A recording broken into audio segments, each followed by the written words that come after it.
We operate Seek First Ranch, which is southeast of Hazen, just a few miles. It's a multi-generational operation consisting of cow-calf, stockers, grass finishers, and sheep, as well as some haying and cover cropping is part of that operation as well. We do a fair bit of direct-to-consumer marketing, as well as some other traditional marketing methods.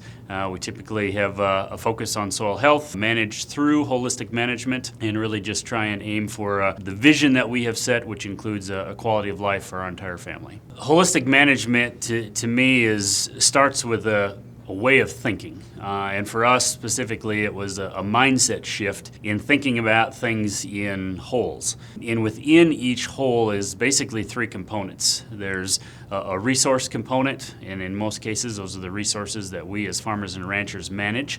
There's the money component, which for us is profitable enterprises and managing our finances.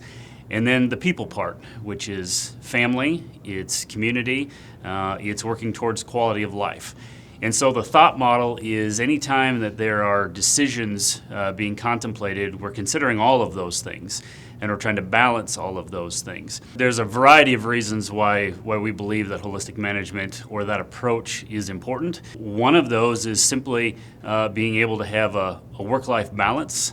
Another part is being able to understand what we're really in this for in the first place. And as most farmers and ranchers, I think, could attest to, any one given part of an agricultural operation can consume large amounts of time and energy and effort and emotion, whereas with holistic management, it continues to help us reframe what we're looking at, helps us to see opportunities rather than just always trying to solve problems, and just gives us a positive outlook on what agriculture can be for us rather than sometimes what we think it has to be. And I think what holistic management can bring to a ranch, and it's in the family or the people that own or manage it, is just the ability to make sure we're considering all three aspects of holistic management: the social, the financial, and the biological.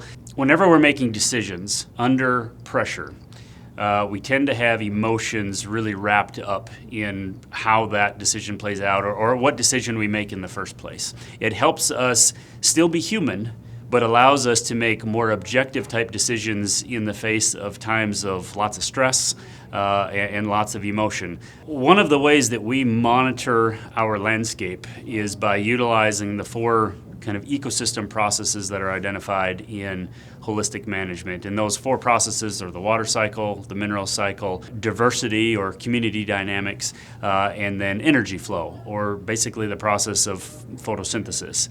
And by looking at how our water cycle is functioning, whether it be our runoff factor, infiltration, what's the water doing when the raindrops hit the ground type of observation, that really tells us a lot about the water cycle. And really, if the water cycle is not performing really well, chances are the other cycles aren't going to be able, or the other processes are not going to be able to function real well either. And that goes for any interaction between any of the four. The mineral cycle is another one. If we notice that there is decay of manure or carbon on the soil surface, those sorts of things, we can maybe sense that our mineral cycle is functioning at a higher level versus stuff that there's remnants left for years and years and seasons.